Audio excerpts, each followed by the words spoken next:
वक्रतुंड महाकाय कोटि सूर्य समप्रभ निर्विघ्नं कुरु मे देव सर्वकार्येषु सर्वदा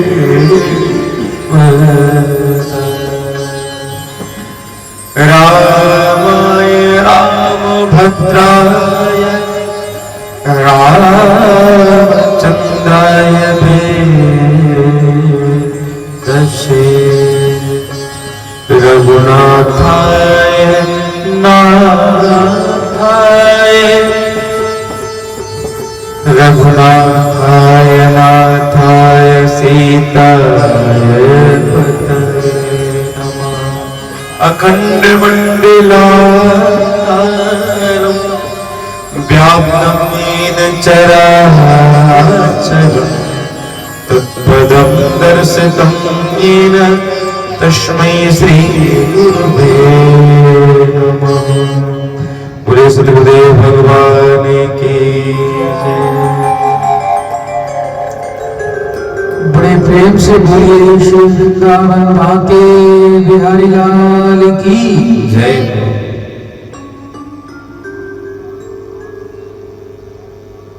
प्रिय भक्तों,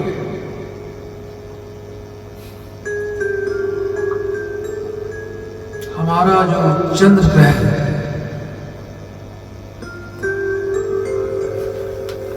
आपने चंद्रमा को अवश्य देखा होगा कि 15 दिन अंधेर पक्ष के होते हैं, 15 दिन शुक्ल पक्ष के होते हैं।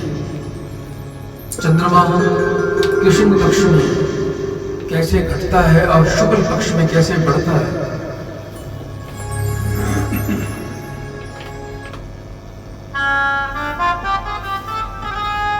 इसके पीछे भी भागवत कथा का एक दृष्टांत मिलता है।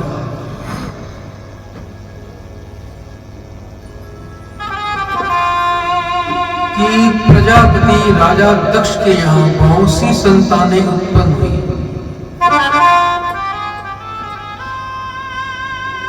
उनमें से अपनी 27 कन्याओं का विवाह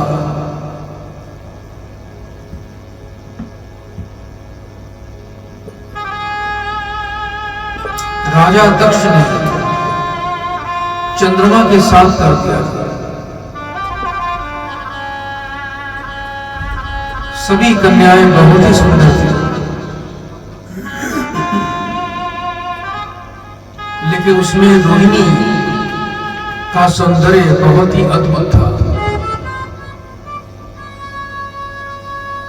इसलिए चंद्रमा का ध्यान उसी तरफ केंद्रित रहता था, उसी से वो अधिक प्रेम करने लगे।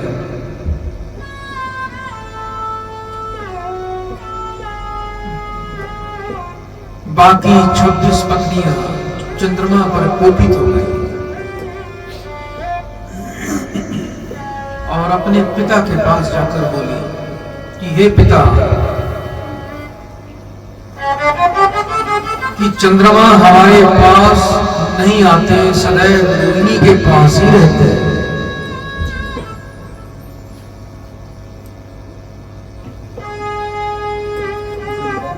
पिता दक्ष ने चंद्रदेव को समझाया कि तुम्हारी सभी पत्नियां एक ही समान है, सबका आदर भाव करो, सबसे प्रेम करो। लेकिन चंद्रमा ने इस पर विचार नहीं किया।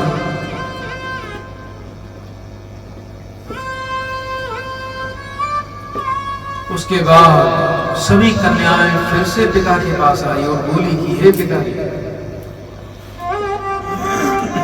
वह हमारा ध्यान अभी भी नहीं रखता, अब हम आपकी ही शरण में रहेंगे।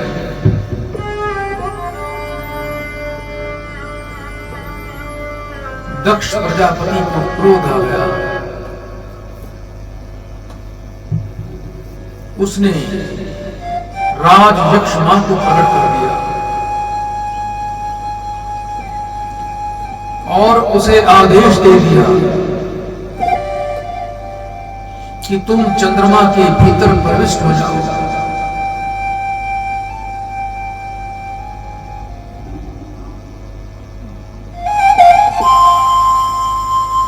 राज यक्ष मां के कारण चंद्रमा का शरीर दिन ब दिन कमजोर होता गया, क्षीण होता गया।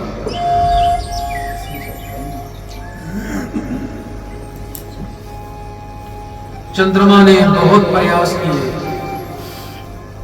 कि किसी प्रकार राज यक्ष मां से पीछा छूट जाए, परंतु कोई भी लाभ नहीं मिला। अनेक प्रकार के यज्ञ अनुष्ठान किए गए, यत्न किए गए, कई उपचार किए गए, कोई भी लाभ ना मिला। शरीर दिन ब दिन और भी कमजोर पड़ता गया। प्रजा पर भी बड़ा बुरा प्रभाव पड़ा, क्योंकि अन्य औषधियों का उत्पन्न होना ही बंद हो गया।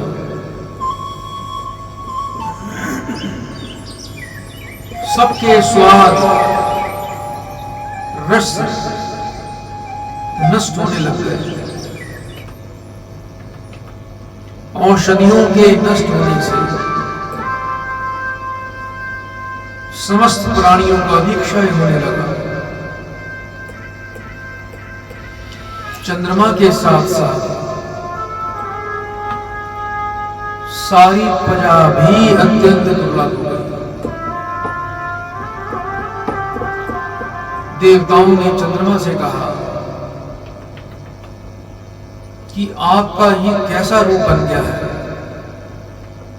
हमें कारण बताओ कि हम उसका कोई समाधान निकाल सकें। चंद्रदेव ने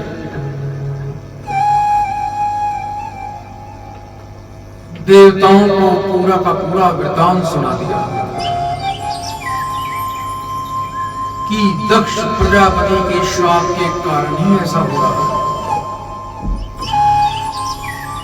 यह सब देवता सुनकर दक्ष प्रजापति के पास पहुंचे कि बोले कि हे भगवान, आप प्रसन्न हो जाइए,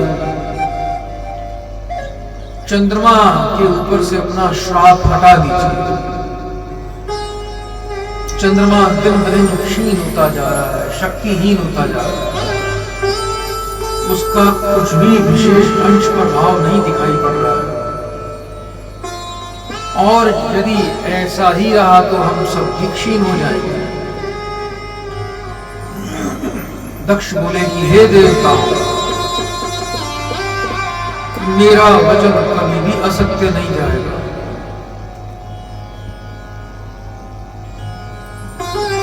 फिर भी चंद्रमा यदि अपनी सभी 27 पत्नियों के साथ समान व्यवहार करे,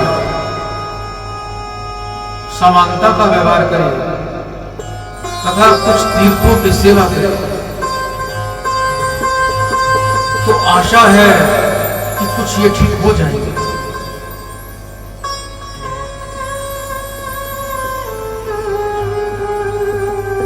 मेरी बात तो अवश्य ही सत्य साबित हो।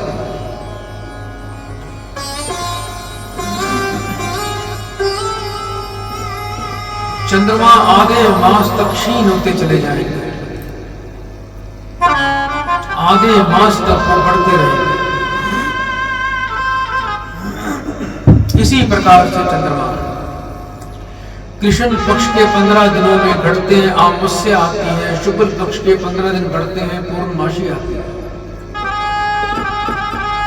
बड़े प्रेम से बोलिए श्री वृंदावन बांके बिहारी लाल की जय हो।